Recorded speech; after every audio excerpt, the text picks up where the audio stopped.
거룩하신 하나님 아버지, 약속하신 대로 저희들에게 보혜사 성령님을 보내주셔서 영원토록 함께 있게 하시니 감사를 드립니다. 성령 강림 주일을 맞이하여 온 성도들이 충만한 은혜를 사모하며 예배를 드립니다. 우리가 드리는 예배를 기쁘게 받아 주옵소서. 예배하는 시간 우리의 영안을 열어주사 영광 중에 계신 거룩한 주님을 보게 하시고 우리의 몸과 마음을 온전히 주관하사 영과 진리로 드리는 예배가 되게 하여 주옵소서. 모든 영광을 성삼위 하나님께만 올려드리오며 예수님의 이름으로 기원드리옵나이다. 아멘. 우리 다 지나셔서 이 찬양 3번 반복해서 드리겠습니다.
성령 강림절 첫 번째 교독문으로 교독하겠습니다. 그에 위해 여호와의 영 곧 지혜와 총명의 영이요 모략과 재능의 영이요 오직 하나님이 성령으로 이것을 우리에게 보이셨으니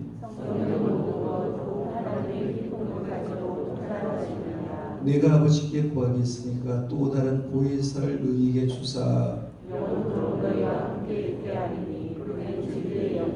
보혜사 곧 아버지께서 내 이름으로 보내실 성령 그가 너희에게 모든 것을 가르치고 오직 성령이 너희에게 임하시면 너희가 권능을 받고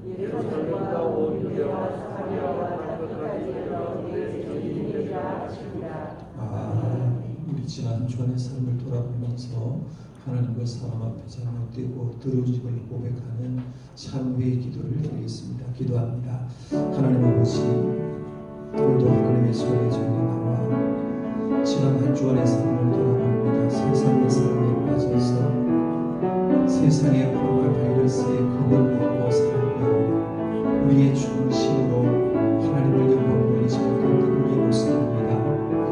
하나님과 사람 앞에 잘못되고 더러워진 분들이 참 많이 있습니다. 가장 가까운 가족의 가슴을 아프게 하고 또 하나님을 섬긴다고 하면서 하나님의 영광을 가리켰던 우리의 모습들을 직장생활하면서 사회생활하면서 알게 모르게 주님의 영광을 가렸던 우리의 죄와 허물들을 이 시간 고백합니다. 주님, 우리의 죄와 허물들을 용서하여 주옵소서. 아버지 하나님 앞에 설 때마다 깨끗하신 영으로 다윗이 범죄가 드러났을 때 참회의 기도하고 참회의 신을 드린 듯이 용서함 받는 그런 참회의 기도를 드리고 용서함 받아 더 큰 은혜의 자리를 나갈 수 있도록 주께서 은혜를 베풀어 주옵소서. 주여, 죄로 허물을 알게 하시고 우리 자신을 주님을 되게 하여 주옵소서. 주여, 용서하여 주옵소서. 은총을 베풀어 주옵소서. 하나님의 말씀입니다. 주께서는 용서하시는 하나님이시라. 은혜로우시며 긍휼히 여기시며 더디 노하시며 인자가 풍부하심으로 그들을 버리지 아니하셨나이다. 이 말씀대로 여러분의 모든 죄를 예수님께서 십자가에 흘리신 보혈의 피로 깨끗하게 씻어주신 줄로 믿으시기를 바랍니다. 사도신경으로 이 신앙을 고백하겠습니다. 나는 전능하신 아버지 하나님 천지의 창조주를 믿습니다. 나는 그의 일하신 아들 우리 주 예수 그리스도를 믿습니다. 그는 성령으로 잉태되어 동정녀 마리아에게서 나시고 본디오 빌라도에게 고난을 받아 십자가에 못 박혀 죽으시고 장사된 지 사흘 만에 죽은 자 가운데서 다시 살아나셨으며 하늘에 오르셔 전능하신 아버지 하나님 우편에 앉아 계시다가 그로부터 살아있는 자와 죽은 자를 심판하러 오십니다. 나는 성령을 믿으며 거룩한 공교회와 성도의 교제와 죄를 용서받는 것과 몸의 부활과 영생을 믿습니다. 아멘. 우리 성도 앉으셔서 찬송가 189장입니다. 찬송가 189장 부른 다음에 권기지 집사님 기도 인도하겠습니다.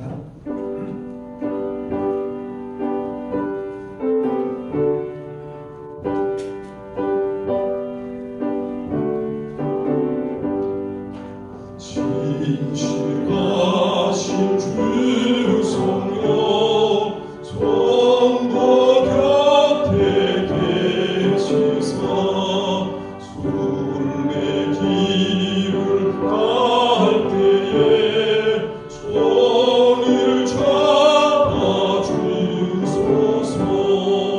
모든 고난 사람들 기쁜 소식 들으니 성령 말씀하기를 나를 따라오너라. 어디에 나 계신 주 나를 도와주시사 모든 소들 헤맬 때 올라들지 마소서. 분난 심히 일어나 소망 끊어질 때에 성령 말씀하기를 나를 따라오너라. 모든 술고 끝나고 편히 쉬기 원할 때 하늘나라 맡기니 참된 위로 온도다. 주만 의지하고서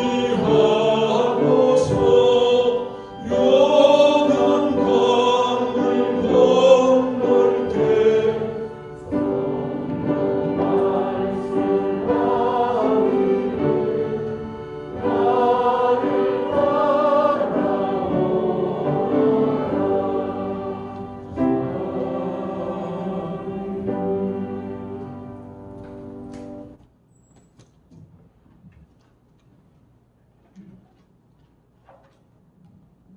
사랑과 은혜가 충만하신 하나님 아버지, 5월 마지막 주일에 성령님 임하신 정동교회에서 예배드림을 감사드립니다. 사랑의 정동교회에서 복 있는 성도님들과 함께 성령이 충만한 목사님으로부터 진리와 은혜의 말씀을 익히면서 영성을 키워나가는 것에 감사드립니다. 세상이 바이러스로 시름이 깊은 때에 저희들을 보호해 주신 하나님의 은혜로 사랑하는 성도님들의 건강한 모습을 뵐 수 있어서 감사드립니다. 저희들 가정마다 주님의 은혜로 화목하고 평안하며 행복한 날들을 지속시켜 주셔서 감사드립니다. 아버지 하나님, 날마다 기적을 베푸시는 주님의 크신 은혜로 살아가면서 그 은혜를 망각한 채 얕은 지식에서 오는 지혜로 교만을 떨며 주님의 말씀에서 비껴 살아갈 때가 있었습니다. 긍휼을 베푸시는 주님, 그러한 모순되고 흥미만 저희들의 죄와 허물을 용서하여 주옵소서. 주님, 세상은 온통 코로나로 인하여 공포를 느끼고 있습니다. 아이들에겐 계질이 더해졌습니다. 저희들이 얼마나 나약하고 무시한 죄를 알기에 전능하신 하나님께 비웁니다. 세상에서 떠도는 코로나 바이러스와 계질과 염증을 소멸시켜 주셔서 이전처럼 값없이 마시는 공기로 안심하고 마음껏 호흡할 수 있도록 주님의 입김을 불어넣어 주옵소서. 코로나로 이 나라의 경제가 주저앉지 않도록 상황에 맞는 기술과 소재를 주셔서 경제를 더욱 굳건하게 하시고 안보도 지켜주옵소서. 주님, 저희들에게 은혜를 입혀 주옵소서. 매 순간마다 저희들에게 지혜를 주셔서 하나님을 영화롭게 하는 일을 구하게 하옵소서.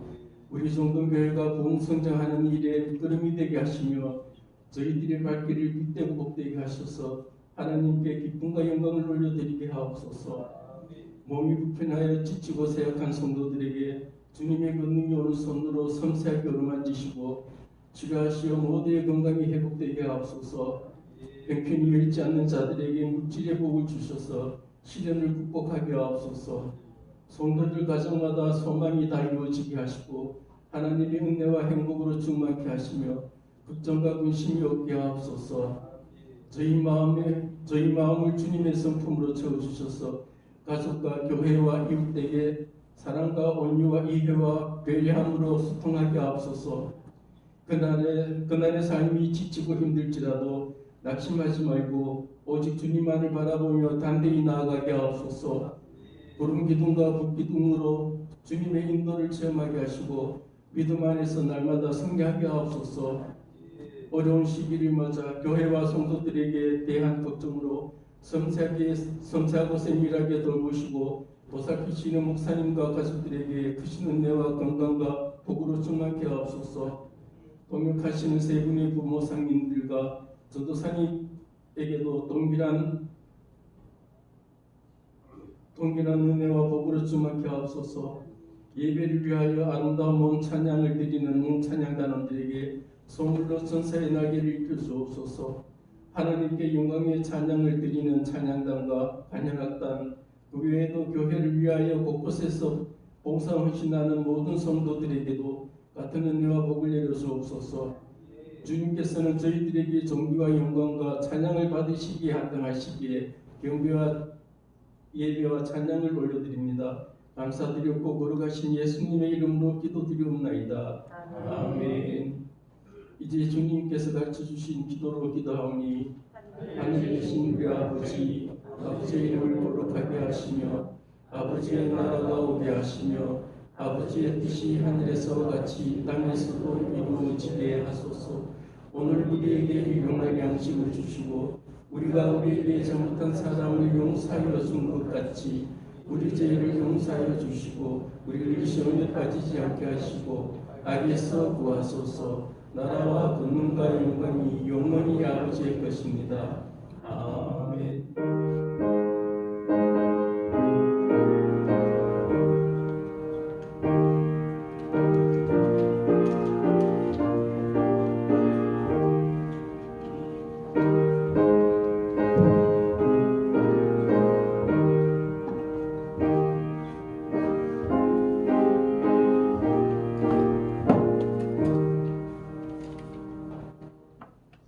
봉헌 찬송 드리면서 읽어보겠습니다.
주님과 늘 우리의 동행하시고 오늘 성령 강림 주를 맞아 전교인 연합회에서 이렇게 1, 2부 예배로 영광 돌릴 수 있음에 감사합니다.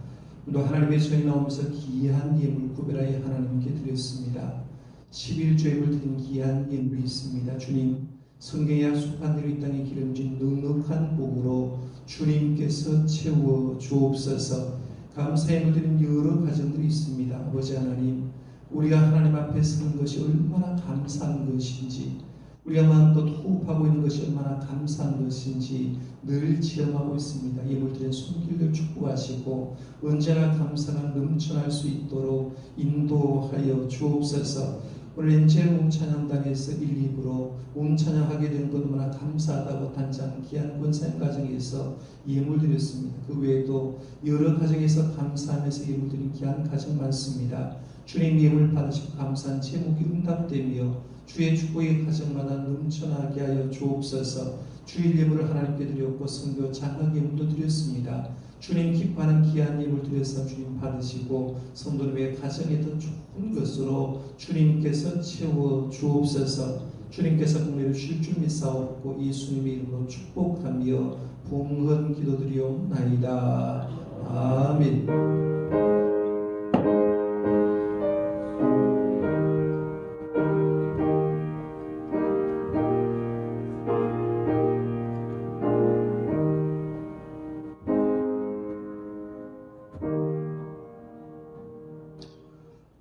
우리 인사하겠습니다. 오늘 전교인 연합회비라서요. 또 성령 강림주일이고 일부예를 많이 오셨습니다. 옆에 분에게 사랑합니다 말로요. 인사하겠습니다. 옆에 분에게 그냥 인사하도록 하겠습니다.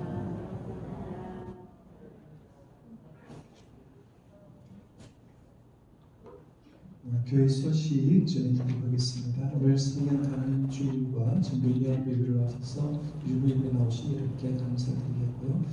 성령 충만한 그런 삶을 살아가도록 힘써주시기 바랍니다.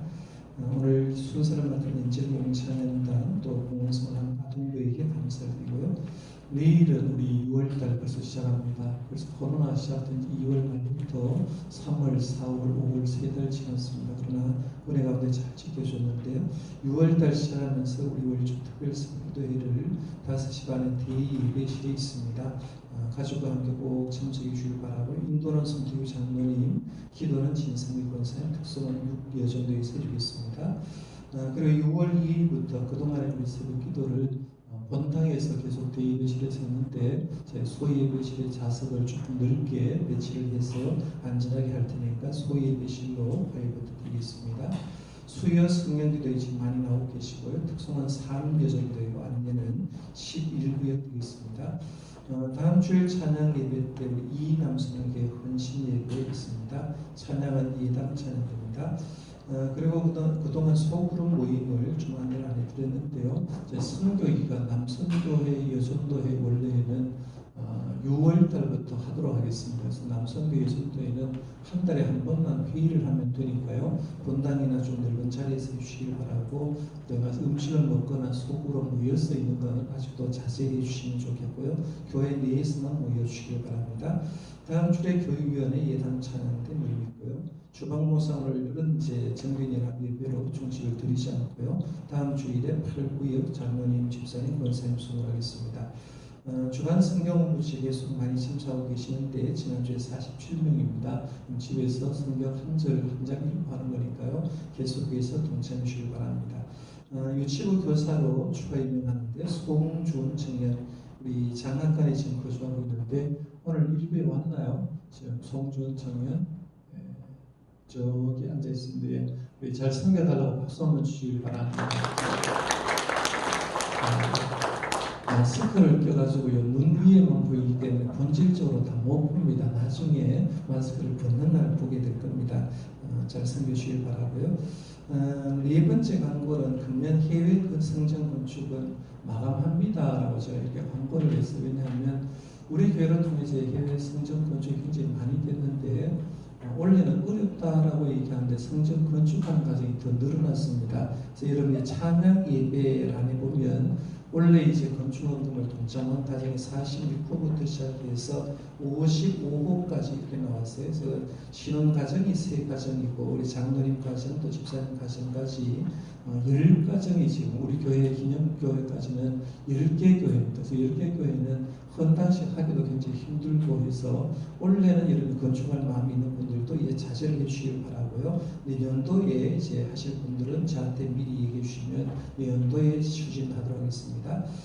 그리고 이런 기도해 주실 것은 우리 희년 기념교회, 우리 교회 50주년 기념교회를 짓고 있는데 인도네시아 수도인 자카르타 근교에 짓고 있습니다. 지을 예정이고요. 1층은 유치원으로 사용하고 2층은 예배당으로 사용할 지금 건물을 우리 교회에서 이제 지을 예정이고요. 비용은 그렇게 많이 들지 않습니다. 한 3천만 원 정도 예산을 해서 지금 추진하고 있는데 이 건축화가 할 수 있도록 기도 요청을 우리 선교사님 왔으니까요. 기도하실 때마다 우리 희년기념교회 자카르타 근처에 쓰레기 매립장입니다. 쓰레기 매립장 근처에 1층은 유치원, 2층은 예배실을 사용할 건물이 잘 지어질 수 있도록 특별히 허가가 빨리 날 수 있도록 기도해 주시면 좋겠고요. 성전 건축의 꿈이 있는 가정에게는 전에는 처음 시작할 때 600만 원 정도 했는데 모든 물가가 뭐 1년 지날수록 계속 올라서 지금은 한 200만 원 선하면 선교사님 부담 없이 그렇게 짓습니다. 이번에도 10개 예배당 가운데 3개는 다 1200만 원 이상 이렇게 돈이 들어가는 건데요.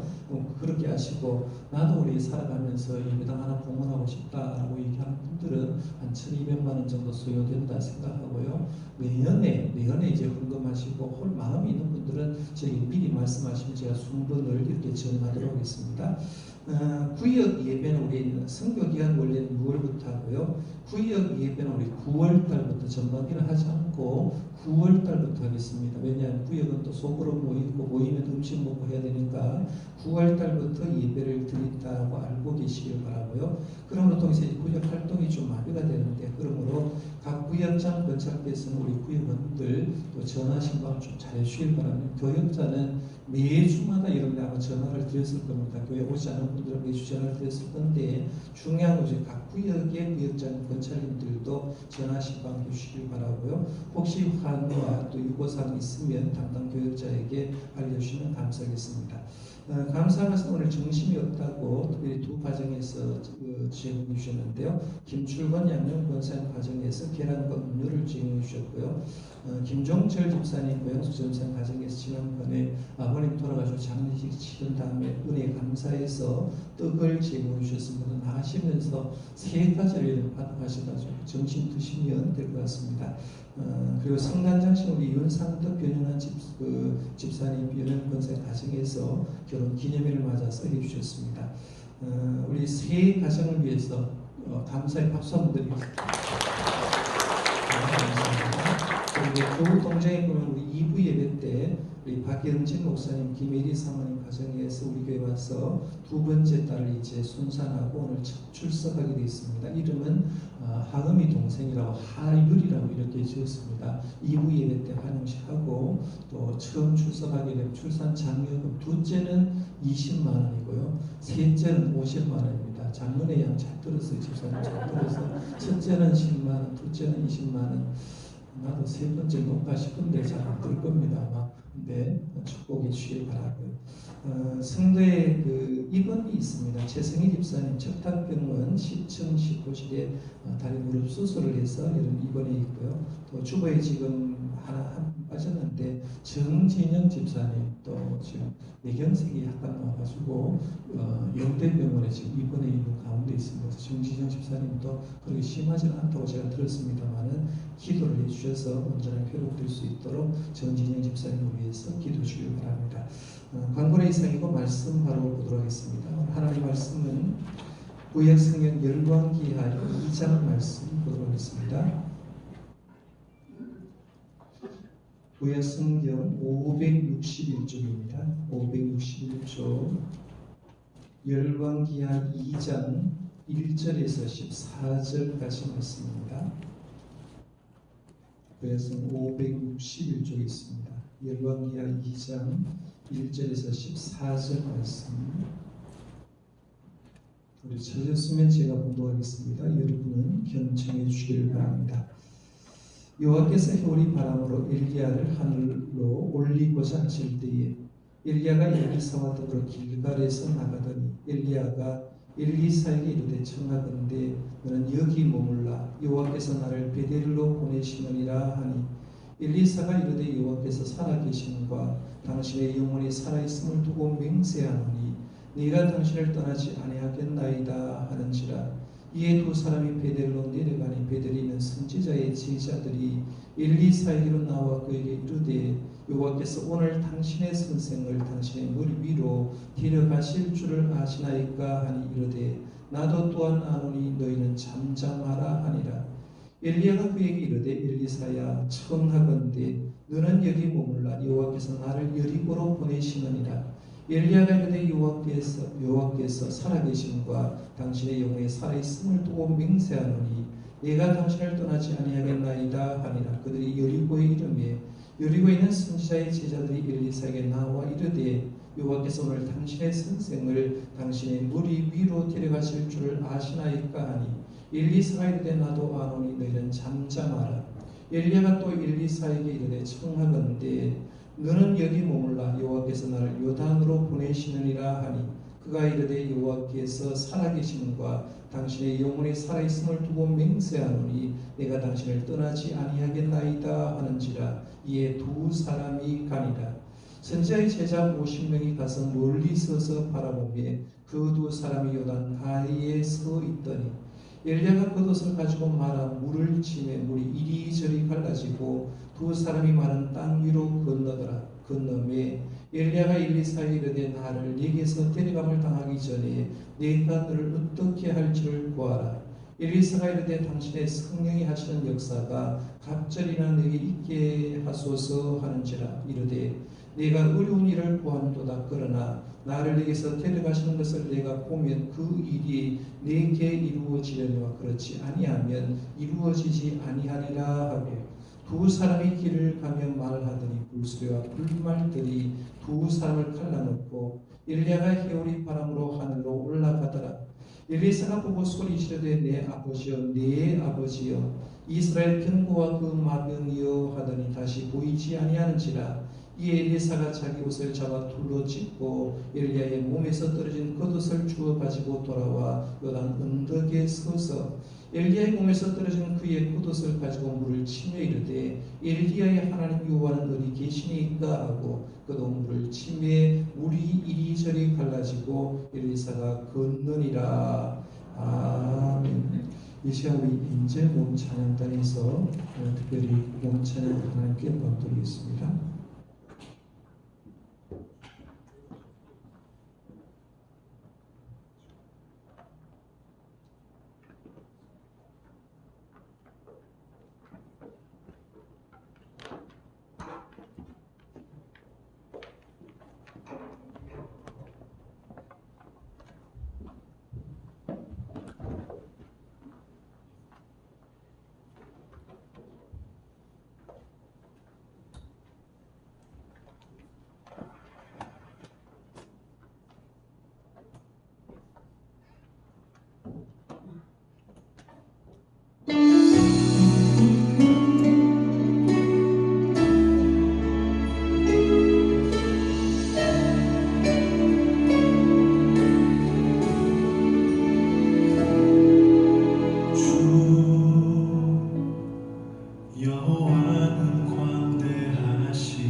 여기까지 얼마나 표정이 좋은지 우리 엔젤몬 찬양단을 위해서 감격의 박수 한번 다시 부탁드립니다. 감사합니다. 오늘 말씀은 도산 안창 선생님 글 하나를 좀 소개하면서 말씀을 드리려고 합니다. 이런 글입니다. 우리 중에 인물이 없는 것은 인물이 되려고 마음먹고 힘쓰는 사람이 없는 까닭이다. 인물이 없다고 한탄하는 자신이 왜 인물이 될 공부를 아니하는가 하는 글입니다. 여러분 이 말씀에 공감을 하시는지 모르겠습니다. 지금 사회는 어떤 분야든지 사실은 사람이 넘쳐나는 세상이다라고 얘기할 수 있습니다. 그러나 사람은 넘쳐나는데 정작 사람을 쓰려고 하면 사람 구하기 힘들다는 그런 말들을 굉장히 많이 합니다. 정치하는 사람들도 굉장히 많지만 진짜 정치에 쓸만한 사람 없다, 인물이 없다라는 말들을 많이 하고요. 일반 직장생활 하면서도 직장에 사람 참 많이 있지만 진짜 직장에 쓸만한 사람 없다라고 얘기를 합니다. 교회도 그렇습니다. 목회자가 참 많은 시대다라고 얘기를 하지만 사실은 교회에서 저도 이제 부교육자를 청빙하려고 이렇게 해보다 보면 진짜 쓸만한 목사님을 찾기가 굉장히 어렵다라고 볼 수도 있고요. 교회에서 이제 수많은 성도가 있지만 직분자를 선택하려고 하면 직분자에 걸맞는 인물이 없다 하는 아쉬움이 있을 때가 굉장히 많다는 겁니다. 왜 그럴까라고 생각해 보면 이 도산 안창호 선생님 말에 의하면 인물이 되려고 마음먹고 힘쓰는 사람이 없는 까닭이고 인물이 되려고 공부하는 사람이 없기 때문이다라고 이렇게 얘기를 할 수가 있습니다. 그럼 여러분 어떤가 한번 생각해 볼 필요가 있죠. 여러분은 주님이 쓰시는 인물이 되려고 노력하십니까? 여러분은 좀 더 나은 신앙이 되려고 공부를 하고 계시냐 한번 물어볼 필요가 있습니다. 오늘 본문 말씀은 제가 엘리야의 뒤를 이어서 리더십이 엘리사에게 승계되는 말씀이 나오는 이 말씀을 가지고 좀 말씀을 나누려고 하는데요. 오늘 보면 1절 시작을 이렇게 말하지 않고 보십시오. 1절에 보면 여호와께서 해오리 바람으로 엘리야를 하늘로 올리고자 하실 때에 라고 얘기를 합니다. 여기 보면 엘리야가 등장합니다. 엘리야가 어떤 사람이냐라고 얘기를 하면 북이스라엘의 가장 악했던 왕이었던 아합 왕 통치 시대에 선지자로서 사명을 감당했던 사람입니다. 엘리야에 대해서 알려고 하면 사실은 성경 한 장만 제대로 보면 됩니다. 열왕기상 18장만 딱 보면 야 엘리야가 얼마나 위대했던 종이라고 알 수 있는데 이 열왕기상 18장 보면 바알 선지자와 불의 대결이 나오고 이어서 비가 내리는 그런 내용이 나오면서 속이 시원함이 야 그렇구나. 우리 하나님을 믿는 건 바로 이거구나. 어떤 시대에 어떤 악한 것도 하나님 이렇게 역사했구나라고 생각해 보면서 이 열왕기상 18장 말씀을 읽어보면 굉장히 속이 시원합니다. 이 속이 시원한 내용을 가지고 찬양대에서 찬양을 가끔 할 때 엘리야의 하나님이란 찬양하지 않습니까? 갈멜산에서 쌓은 번제물을 불로서 태워버린 여호와여 엘리야의 하나님은 나의 하나님 엘리야의 하나님은 우리 하나님 이렇게 찬양을 쭉 항변해 가면서 마지막 부분에 가면 이렇게 고백하죠. 주님은 분명히 살아계신 하나님, 간곡한 기도에 응답하소서. 엘리야의 하나님, 엘리야의 하나님, 나의 하나님. 이렇게 찬양가 쫙 찬양 부르면요, 진짜 엘리야가 섬겼던 하나님이 나의 하나님이라고 생각하면 굉장히 기분 좋을 정도로 이렇게 귀한 사역을 했던 사람이 엘리야입니다. 그런데 그 엘리야를 하나님이 이제 너희의 때가 다했으므로 하늘나라로 데리고 올라갈 결정을 하셨음을 봅니다. 보통 사람은 생로병사의 길을 갑니다. 이 세상에 태어나고 늙어서 병들어서 천국 가고 죽어서 천국 가는데, 엘리야를 어떻게 하나님이 데려가려고 했느냐 하면 회오리 바람으로 하늘로 날려서 올리는 특별한 방법을 선택했던 겁니다. 그 성경 말씀을 보면 아예 노골적으로 회오리 바람으로 엘리야를 데리고 가겠다라고 이렇게 얘기를 합니다. 왜 하나님이 엘리야를 그렇게 데려가려고 했을까요? 성경은 답은 쓰지 않습니다. 그죠? 성경 말씀을 보면서 짐작할 수 있는 게 뭐냐면, 성경 말씀을 가만히 보면 죽음을 보지 않고 때로는 죽었지만 하나님이 특별한 방법으로 데려가신 걸 보는데요. 하나님과 동행한 에녹은 죽음을 보지 않고 하나님께 올라갔던 걸 보게 됩니다. 오직 사명을 위해서 한 길을 걸었던 엘리야는 회오리 바람으로 하나님께서 천국으로 데려갔던 걸 보게 됩니다. 하나님은 부활하신 예수님을 감람산에서 구름에 태워서 하늘로 올라갔던 거죠. 성경 말씀에 있는 내용을 제가 하는 겁니다. 하나님과 동행하고 회오리 바람으로 올라가고 때로는 구름 타고 하나님께서 올라가셨는데, 성경은 이 말씀으로 맺지 않고요. 그러면 나중에 우리 예수를 믿고 우리들도 하나님을 어떻게 데려가시냐라고 하니까 데살로니가 전서에 보니까 예수님이 재림주로 오실 때 우리는 이렇게 데리고 가겠다라고 얘기했어요.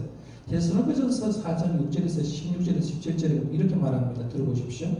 주께서 호령과 천사장의 소리와 하나님의 나팔 소리로 친히 하늘에서부터 강림하시리니 그리스도 예수 안에서 죽은 자들이 먼저 일어나고 그 후에 우리 살아난 자들도 그들과 함께 구름 속으로 끌어올려 있어요. 여기 보면 예수님이 공중 재림하실 때 우리 하나님의 사람들, 살아있는 사람을 구름 속으로 끌어올려 간다는, 이걸 휴거한다고 얘기하거든요. 우리는 살아있는 몸도 결국에는 공중에서 끌어올려라고 얘기하고, 공중에서 주를 영접하게 하시니 그래야 우리가 항상 주와 함께 있으리라. 예수님 재림할 때 이 땅에 살아있는 사람은 이 땅에서 예수님 맞이하는 게 아니라 우리가 공중으로 끌림받아서 공중에서 주님 맞이하겠다라고 얘기하는데, 그렇다면 하나님이 엘리야를 회오리 바람으로 살아오른 채 하늘로 올린 이 사건은 어쩌면 엘리야 한 사람을 위한 것이 아니라 오늘 우리를 위한 말씀도 되구나. 우리가 주님의 재림을 어떻게 기다리고 주님의 재림의 때 우리가 어떤 모습으로 하나님께 갈까를 보여주는 상징적인 것도 바로 엘리야의 승천 사건이 있다라고 볼 수가 있는데, 하여간 엘리야는 이 땅에서 자신의 때가 다 되어간다는 것을 알았습니다. 구체적으로 회오리 바람으로 하나님을 나를 하늘로 데려 올라가실 것도 알았습니다. 어떻게 알았을까요? 여러분 하나님의 뜻을 압니까? 여러분이 하나님이 어떻게 나를 데려가실까 합니까? 잘 모르잖아요. 그런데 엘리야는 어떻게 알았을까라고 생각해 보면 사실은 이성이나 논리적인 설득으로 할 수 있는 게 아니라 이렇게 생각해 볼 수가 있죠. 영적인 사람에게는 인생의 큰 전환기를 앞두고 이런 거룩한 직감이 있다라고 이렇게 말할 수가 있죠. 보통 여자들이 그런 얘기를 하잖아요. 남자들의 없는 뭔가가 여자들에는 있어, 이런 표현을 하죠. 그렇죠? 그래서 여자들이 이런 표현하잖아요. 여자는 여자만의 촉이 있어, 여자만이 느끼는 감각이 따로 있다는 겁니다. 그러면 영성의 사람에게는 영성만 가지고 있는 거룩한 직감이 있을 수 있다는 얘기입니다. 그러니까 하나님 앞에서 늘 하나님과 가까이 하고 하나님과 동행했던 그 사람이라면 하나님께서 주시는 직감을 가지고 있는데, 오늘 본문에 읽어보면 엘리야가 회오리 바람으로 하늘로 올라가신다는 사실을 엘리야 본인도 알고 있었고요. 엘리야의 제자였던 엘리사도 알고 있었어요. 그 다음에는 베델과 여리고에 있던 선지 성도들도 주의 종이었던 엘리야가 하나님께로 올라간다라는 것을 아는 공동적인 직감이 있었던 걸 봅니다. 그러니까 이걸 통해서 느끼는 게 뭐냐, 이것이 하나님의 뜻이구나라고 알 수가 있다는 얘기입니다. 엘리야에게는 이제 드디어 이 세상에서 사역할 시간이 얼마 남지 않았습니다. 시한부 인생이라고 말할 수가 있겠죠. 근데 원래 사람은 죽음이 다가오면 죽기 전에 인생을 살아오면서 가장 의미 있었던 장소나 의미 있던 사람을 찾아보고 싶은 게 인간의 본성이라고 얘기합니다. 그래서 돌아가실 때 쭉 되면 내가 어디 한번 가봤으면 좋겠는데, 누구 한번 만나봤으면 좋겠는데 라고 하면서 의미 있는 장소와 의미 있는 사람을 지금 만나려고 하는 그런 것이 보통 사람이라고 하는데요. 엘리야 선지자도 역시 그랬던 걸 봅니다. 엘리야는 그 악한 시대에 이제 말씀을 선포하는 사역도 있지만 잘한 게 뭐냐면 선지 학교를 세워서 차세대 영적 지도자를 기르는 일을 했습니다. 그 선지 학교가 베델과 여리고에 있었다라고 얘기하는데, 이 베델과 여리고는 당시에 남북 이렇게 이스라엘이 갈라졌는데 베델과 여리고가 위치한 지역은 북이스라엘에 속한 지역이었어요. 북이스라엘에 속한 지역이기 때문에 남유다 예루살렘 거기 있는 사람 예배하러 못 갔습니다. 그러니까 그들이 예루살렘 못 가고 영성에 식어있던 그 사람들을 위해서 이 베델과 여리고에 선지 학교를 만들어 놓고 거기에서 차세대 영적 지도자를 기르는 겁니다. 그러니까 엘리야는 자기가 만들어 놓은 영적 지도자가 있는 베델과 여리고에 가보면서 그들을 한번 둘러보고 할 말이 있으면 하고, 그러고 나서 이제 하나님께 부름받을 그런 생각을 가지고 있습니다. 그런 지금 시간은요, 가장 소중한 시간은 이제 얼마 있지 않으면 하나님을 만나야 됩니다. 하나님을 만날 때는 같이 만나는 게 아니라 1대1로 만나게 됩니다. 그러면 엘리야가 지금 마지막 시간에 옆에 사람이 있는 것보다 혼자 있기를 원했을 겁니다. 왜냐하면 혼자 하나님 앞에서 조용하게 기도하고 혼자 자신의 삶을 정리하는 시간이 필요했을 거라고 생각하고 혼자 있는 시간이 필요했을 건데요. 우리가 부른 찬양 가운데 온 마음 다해라는 찬양이 있어요. 이런 가사예요. 주님과 함께하는 이 고요한 시간, 주님의 보좌 앞에 내 마음을 쏟네. 모든 것을 아시는 주님께 감출 것 없네. 내 마음과 정성 다해 주 바라나이다. 찬양 가사처럼 엘리야는 주님과 고요한 시간을 보내고 싶었을 겁니다. 마지막 인생을 정리하면서 진짜 조용한 시간을 보내고 주님께 온 마음을 다하고 싶은 마음이 있었을 겁니다. 그런데 오늘 말씀을 보면 엘리사, 엘리야를 따랐던 종이었던 그리고 수제자였던 엘리사는 엘리야의 그 깊은 속도 모른 채 함께 길을 나서게 됩니다. 길을 나서는데요. 이 길 나선 여정을 제가 지도로서 잠깐만 한번 보여드릴게요. 이런 여정입니다. 이스라엘 지도가 여리고 밑에 있는 사해고 그다음 쭉 줄을 쳐져 있는 게 요단강입니다. 요단강인데요. 여기 보면 길갈에서 출발했다. 오늘 말씀은 길갈에서 출발했고 베델을 거쳐서 여리고에 갔다라고 얘기를 합니다. 성지순례 간 분들은 여리고에 가보고 베델도 가보고 길갈을 갔는데 착각하기 쉬운 게 하나가 있는데요. 보통 길갈에 대해서 착각하기가 쉽습니다. 길갈은 원래 성경 속에 여러분이 잘 아는 건 여리고 밑에 있는 길갈입니다. 이스라엘 백성이 요단강을 딱 지나고 처음에 나타난 게 길갈이고 길갈에서 할례를 행하고 세월을 보냈는데 이스라엘은 길갈이 지명이 두 개가 있습니다. 산지에 있는 길갈이 있고 여리고 아래에 있는 길갈이 있는데 엘리야가 출발한 동네는 어디냐면 여리고 밑에 길갈이 아니라 산지 길갈입니다. 그 산지 길갈에서 베델에 들렸다가 여리고를 거쳐서 요단강을 딱 지나면서부터 시작해서 엘리야에게 승천하는 것을 보게 되는데요. 그러면 오늘 말씀해 보면 출발을 길갈에서 쭉 하면서 엘리야와 엘리사가 나눈 대화 얘기가 이제 2절에 나옵니다. 2절 한번 보십시오. 엘리야가 엘리사에게 청하건대 너는 여기 머물라. 여호와께서 나를 베델로 보내시느냐 하니 엘리야가 이르되 여호와께서 살아 계심과 당신의 영혼이 살아 있음을 두고 맹세하노니 내가 당신을 떠나지 아니하겠나이다 하는지라. 이에 두 사람이 베델로 내려가니라고 해서 여기 보면 엘리야가 엘리사에게 너는 여기 머물러라. 여기 있어라. 엘리사는 엘리야에게 얘기합니다. 나는 절대로 당신을 떠나지 않겠습니다 라고 얘기를 합니다. 네 여기 있으라고 하는데 엘리사는 나는 절대로 이 선생님 떠나지 않겠습니다 라고 얘기를 하는데요. 이게 본문에 3번 반복해서 나옵니다. 길갈에서 2절에 나오고요. 베델에서 6절에 나옵니다. 4절에 나오고요. 여리고에서 6절에 반복되면 3번이나 너 여기 머무르라. 아니요, 나는 당신을 떠나지 않겠습니다 라고 말하면서 3번이나 이 말이 이제 반복되어서 나오는 거예요. 이건 마치 룻기를 쭉 읽어보면요, 시어머니 나오미가 고향 베들레헴에 오면서 자기 며느리 룻에게 너 나 따르지 말고 너 고향 집에 여기 있어, 친정집에 가라고 얘기를 합니다. 그때 룻이 시어머니에게 이렇게 얘기를 합니다. 내게 어머니를 떠나며 어머니를 따르지 말고 돌아가라. 강권하지 마옵소서. 어머니께서 가시는 곳에 나도 가고 어머니께서 머무시는 곳에 나도 머물겠나이다. 어머니의 백성이 나의 백성이 되고 어머니 하나님이 나의 하나님이 되시리니 어머니께서 죽으시는 곳에서 나도 죽어 거기 묻힐 것이라. 만일 내가 죽는 일 외에 어머니를 떠나면 여호와께서 내게 벌을 내리시고 더 내리시기를 원하나이다 라고 얘기를 하면서 이 룻은 시험이 나오는 끝까지 쫓는 걸 보게 됩니다. 여러분, 룻을 왜 하나님 썼을까?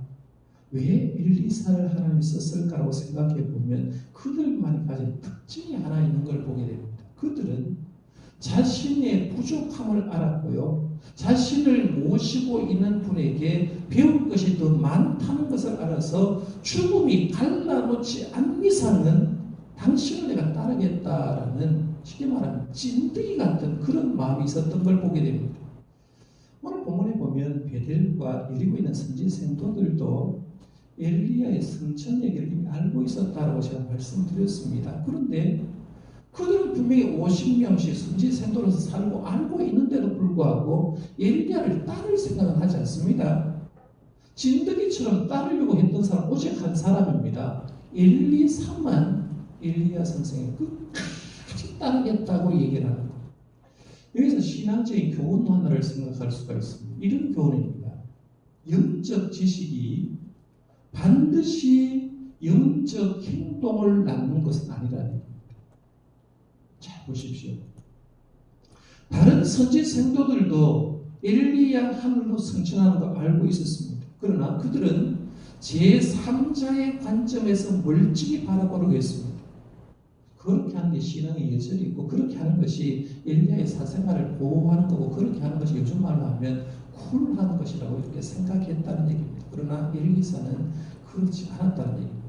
엘리사는 하나님의 영이 충만한 사람답게 엘리야의 승천 소식을 알았습니다만 그것으로 끝낸 것이 아니라 어떻게든지 엘리야를 끝까지 따르면서 하나님이 우리 선생님 엘리야를 어떻게 인도하고 계시는지, 그 스승과 함께 모든 운명을 같이 하려고 끝까지 따랐던 걸 보게 된다는 것. 이걸 좋은 표현을 하면 집념이라고 할 수 있어요. 집념. 나는 저 사람에게 배워야 되겠다. 저 사람을 끝까지 따라가겠다는 집념이 있었고요. 엘리야의 입장에서 보면 야, 너 참 진드기 같다. 이렇게 하면서 엄청나게 따르려고 한다라고 얘기할 수 있다는 얘기입니다. 그런데 여러분 잘 보십시오. 하나님이 쓰신 사람은 영적 지식을 대부분 영적 행동으로 옮긴 사람입니다. 아브라함, 본토 친척 아비 집을 떠나 나라고 했을 때 그 말씀을 알고 옮긴 사람이죠. 옮겼습니다.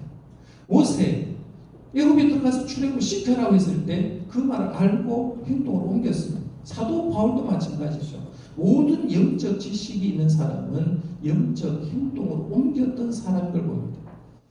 오순절 성령 강림 사건이 일어났을 때 마가다라 병에 있는 120명의 사람들은요, 예수님 승천할 때 성경 말씀 예수님의 구원을 함께 목격한 사람이 500명이 된다고 얘기했거든요. 그런데 많은 사람이 예수님 말씀을 들었고 예수님께서 예루살렘을 떠나지 말고 성령 기다리라고 했을 때 이 마가의 다락방에 있었던 120명의 성도들은 성령이 오신다는 영적 지식을 알고 행동으로 옮겼던 사람에게 성령님이 임한 것을 볼 수 있다는 거예요. 그러면 내가 믿음 생활하면서 내가 지금 부족한 게 뭘까라고 생각할 때 영적 지식이 부족할까? 성경의 지식이 부족할까? 아니면 진짜 부족한 건 영적 행동이 부족한가? 생각해 볼 수 있다. 자, 보십시오. 기도하면 성령 받는다. 기도하면 응답 받는다. 영적 지식이에요. 알아요. 아는데 안 되는 게 뭐예요? 행동으로 옮기는 게 안 되죠. 성령으로 기도하면 성령 받고 기도하면 응답받는다 아는데 기도의 자는 나오지 않습니다. 알아요. 아는데 행동으로 옮기지 않는다. 하나님은 영과 진리의 예배자의 예배를 받으신다고 아는데 예배를 해보면 그렇게 예배하기 쉽지 않거든요. 행동으로 옮기기가 굉장히 쉽지 않다는 거예요. 그런데 성령의 역사를 이어가는 사람은 어떤 사람이냐면 영적 지식을 영적 행동으로 옮긴 사람이었던 걸 봅니다. 저는 바라기는요. 여러분들도 성령사를 이어가려고 하는 엘리사처럼 진짜 영적 지식을 영적 행동으로 옮기는 사람이 되시기를 바랍니다. 이게 오늘 본문에서 첫 번째 하는 메시지예요. 그럼 두 번째로 오늘 본문 중에 이제 다 생각하려면 끝이 없고요. 클라이맥스 최고적 부분만 좀 생각해 보려고 하는데요. 엘리야와 엘리사가 이제 여리고를 쭉 둘러서 쭉 본 다음에 드디어 요단강을 건너게 되었습니다. 요단강을 건너는데 이 부분은 제가 직접 읽어보는 게 낫겠다 싶어요. 8절과 9절입니다. 화면에 뜨고 성경이 있으니까요. 8절과 9절을 함께 한번 읽어봅니다. 시작. 엘리야가 겉옷을 가지고 마라 물을 치매 물이 이리저리 갈라지고 두 사람이 마른 땅 위로 건너더라. 건너매 엘리야가 엘리사에게 이르되 나를 내게서 데려감을 당하기 전에 내가 내게 어떻게 할 줄을 구하라. 엘리사가 이르되 당신의 성령이 하시는 역사가 갑절이나 내게 있게 하소서 하는지라. 아멘. 엘리야가 여리고를 지나서 요단강이 딱 있자 겉옷을 말아서 요단강을 이리저리 쳤더니만 요단강이 갈라져가지고 마른 땅을 건넜다라고 얘기합니다. 우리 요단강은요 헬몬산, 성경에 보면 헐몬산, 그냥 헬몬산이라고 하는데 헐몬산 아래에 가면 샘들이 막 솟아나는 샘이 굉장히 많습니다. 몇 가지 있는데요. 거기서 샘이 엄청난 물이 쏟아나와서 거기서 내려오는 물이 사해까지 들어가는 강을 요단강이라고 얘기합니다. 요단강은 거리가 얼마가 되느냐 하면 250km가 됩니다. 250km. 그러니까 우리 요단강을 진짜 얼마 되지 않은데 안다고 생각하는데 250km나 되는 그 강, 이스라엘에서 가장 긴 강이 요단강입니다. 우리는 보통 강 생각하면요. 낙동강이나 큰 강처럼 생각하는데 이스라엘의 강의 기준은 뭐냐면 1년 내내 물이 흐르는 강이라고 얘기합니다. 보통 이제 요단강, 지금 가면 요단강은 굉장히 거리가 짧습니다. 수영 못하는 사람도 지나갈 수 있을 정도로 요단강이 짧은데 구약 시대는 요단강의 물이 엄청나게 넓었다라고 얘기를 하는데요. 성경에 보면 요단강이 3번이나 갈라지는 역사가 일어납니다. 언제냐? 출애굽할 때 여호수아를 통해서 법궤가 딱 지나가면서 한번 갈라지죠. 그다음 오늘 본문에 보면 2번 갈라집니다. 엘리야가 먼저 갈랐고 나중에 엘리야가 승천한 다음에 엘리사가 또 엘리야의 옷을 가지고 쳤더니만 또 갈라졌다. 그래서 3번 요단강은 갈라진 것을 보게 되는데요. 오늘 말씀을 보면 이제 요단을 건넌 엘리야가 엘리사에게 네 원하는 거 있으면 구해라라고 얘기했습니다. 이유는 뭐냐면 길갈에서부터 지금까지 따라왔거든. 저 진리까지 계속해서 날 따라온 건 뭔가 저 속에 꾸리한 뭔가 요구하는 게 있을 거라는 거죠. 요구하는 것이 있었기 때문에 그것을 니 좀 말해보라라고 얘기를 하니까 엘리야가 말해보라고 하는 순간에 망설이지 않고 자기 가슴에 있던 것을 말하기 시작합니다. 그게 9절 말씀에 나와요. 9절에 보면 당신의 성령이 하시는 역사가 갑절이나 내게 있게 하소서라고 했어요. 지금 엘리야를 따르면서 마지막으로 한 말이 선생님에게 있었던 성령이 하시는 역사가 나에게 갑절이나 임하기를 바랍니다 라고 했어요. 여기에서 엘리야에게 있는 성령이 하시는 역사는 뭐라고 얘기할 수 있느냐 하면 엘리야에게 부어진 하나님의 능력을 얘기합니다. 능력 혹은 하나님의 지혜, 하나님의 권능, 하나님의 영광, 거룩한 리더십의 능력, 성령의 특별한 성령의 기름 부으심, 이렇게 할 수 있죠. 성령의 기름 부으심을 얘기를 합니다.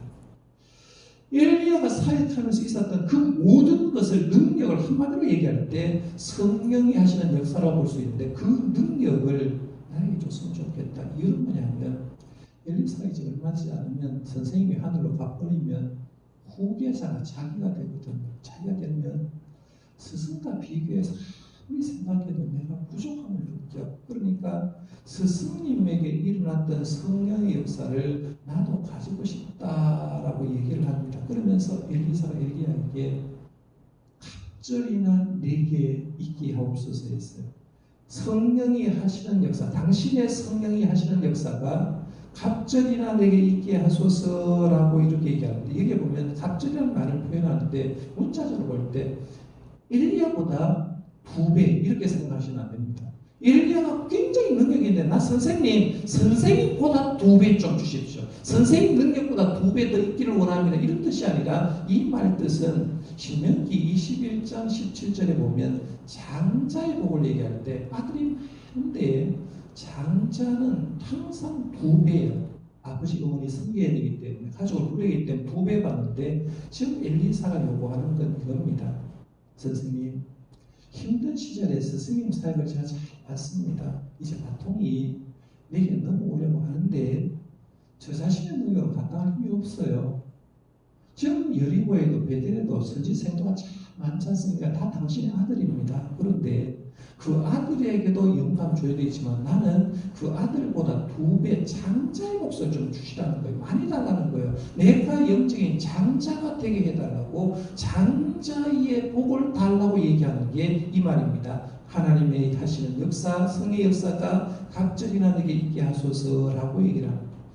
엘리야는 그 말을 들은 다음에 참 이 어려운 일을 구한다라고 얘기를 하면서 내가 하나님께 데려감을 당한 걸 눈으로 목격하면 네가 그걸 받을 거다라고 얘기했어.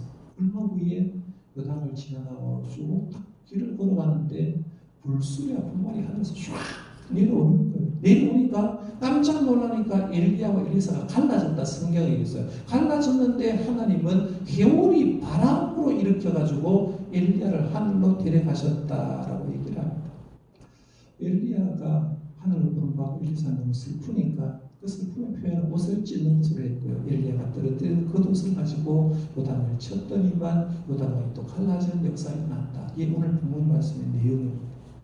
근데 여기서 엘리사가 엘리야에게 강구하는 내용을 통해서 신앙적인 교훈 하나를 얻을 수 있습니다. 아까 제가 하나를 드린 건 영적 지식이 영적 행동을 낳는 건 아니다라고 했어요. 안다고 행동을 옮기는 건 아니다. 진짜 영적 은혜를 받는 사람 아는 만큼 행동을 옮기면 되는 게 이게 교훈 하나 했고요. 두 번째는 이런 교훈입니다. 교회에 나온다고 똑같은 은혜, 똑같은 축복을 받는 건 아니다.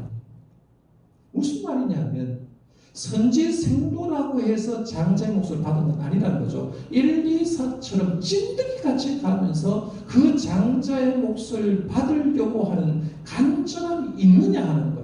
있느냐 하는 거하고 없느냐 하는 굉장히 차이가 난다는 겁니다. 신학에 한번 보십시오. 예수님이 쭉 무리셔서 가실 때 회당장이 여러 집에 갈 때 성경에 보면 수많은 사람이 예수 뒤에 가서 예수 옷을 만졌는데 그때 예수는 옷 만지고 병 고친 사람은 혈루병 12회를 혈루병 앓던 여자밖에 없었습니다. 이유가 뭐냐면 다른 사람도 옷 만졌고 혈루병 앓던 여자도 옷 만졌는데 차이가 나는 게 있어요. 그게 뭐냐면 혈루병 앓던 여자의 마음속에는 자기 병이 나던 간절함이 있었다. 간절함이 있고 옷이 딱 만지니까 거기서 능력이 나갔던 걸 보게 됩니다. 성령 하나님을 체험한 120명의 주의 종도 모두 다른 사람보다 간절함이 있었기 때문에 성령 충만을 받았다. 그럼 오늘 우리 성령 강림절을 맞아서 우리의 신앙의 모습은 어떤가? 왜 우리는 신앙적으로 영적인 체험을 하지 못할까? 왜 시간 은혜를 받지 못할까? 답은 이겁니다. 교회 나온다고 똑같은 은혜, 똑같은 축복 받는 게 아니라 교회 나오는 사람에게 함이 있는 사람 지금도 복을 받고 간절함이 있는 사람 지금도 기도 응답받고 간절함이 있는 사람은 지금도 말씀 은혜를 받는데 그 간절함이 없기 때문이다라는 답을 얻을 수 있다는 거죠. 말씀 마치겠습니다. 도산 안창호 선생님 말 다시 한번 보겠습니다. 우리 중에 인물이 없는 것은 인물이 되려고 마음먹고 힘쓴 사람이 없는 까닭이다. 인물이 없다고 한탄한 그 사람 자신이 왜 인물이 될 공부를 안 하는가 라고 했던 말입니다. 여러분이 엘리사처럼 성령의 바통을 이어가면 안 되겠습니까? 여러분이 엘리야 선생처럼 되려고 공부하고 노력하고 섬기면 안 되겠나? 우리 주님께서는 여러분에게 이 시대에 너희들이 바로 성령의 역사를 이어가는 사람이 되라 오늘 말씀 주셨습니다. 이 말씀 듣고요. 성령의 바통을 받아서 일할 수 있는 성령 역사를 이어가는 사람이 되는 저와 여러분들 되시기를 바랍니다. 기도하겠습니다. 하나님 아버지 늘 감사합니다. 성령 강림 주일 전도 연합 예배를 드리면서 하나님 주신 귀한 말씀 들었습니다. 잘하는 말씀이지만 이 말씀 속에서 내가 해야 될 것, 내가 부족한 것이 무엇인지 알고 나로 통해서 성령의 역사가 이어가는 그런 하나님의 사람이 되도록 주님 도와주옵소서. 예수님 이름으로 기도드리옵나이다. 아멘. 우리 다 같이 일어나셔서 찬송가 191장입니다. 191장 1절과 4절 부르고요. 축도로서 예배를 마치겠습니다.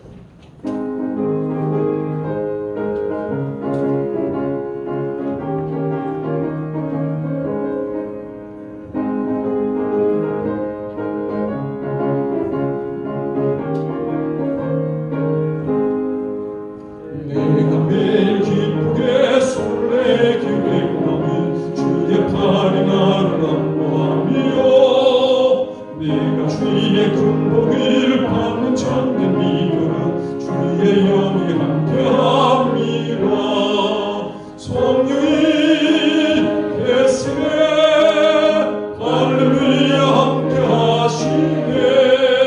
좋은 길을 걸으며 밤낮 기뻐하는 주의 영이 함께함이라. 4절입니다. 세상 모든 욕망과 나의 모든 정욕은 십자가에 이미 못을 박았네. 모든 마음이 지나고 무거운 짐 벗으니 주의 영이 함께함이라. 성령이 계시네 할렐루야 함께하시네. 좋은 길 걸으며 밤낮 기뻐하는 것 주의 영이 함께함이라. 우리 주 예수 그리스도의 은혜와 하나님 아버지의 크신 사랑과 성령님의 교통하심이 이 시대의 성령의 역사를 이어가는 사람이 우리가 되는 것을 원하고 이 말씀에 순종하고 살기를 원하는 모든 성인들 위해 가정과 하는 일들과 우리 교회와 이 나라의 민족과 세계복음의 선교지 위해 지금부터 영원토록 함께 하시기를 간절히 축원하옵나이다. 아멘.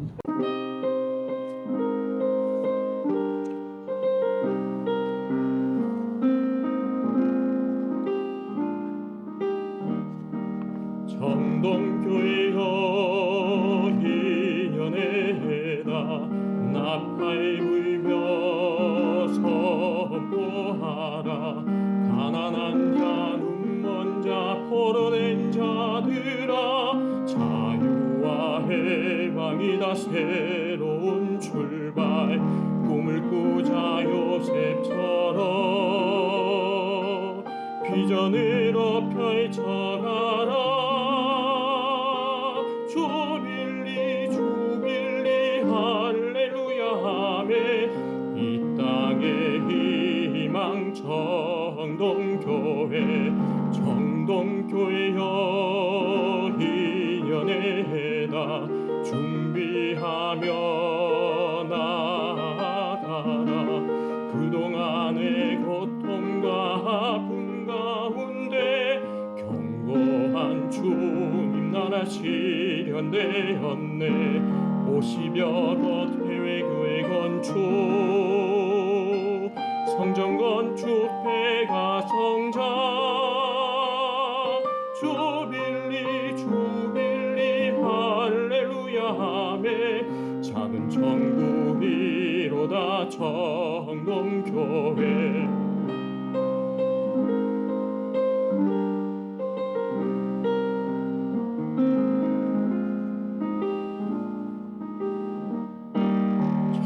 정동교회여 이년에다 미래를 향해 출발하라.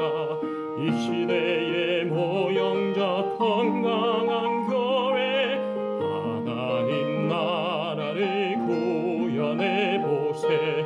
하나님 마음 알아 사도행정적 역사 이루라. 주빌리 주빌리 할렐루야 아멘. 축복의 땅이로다 정동교회.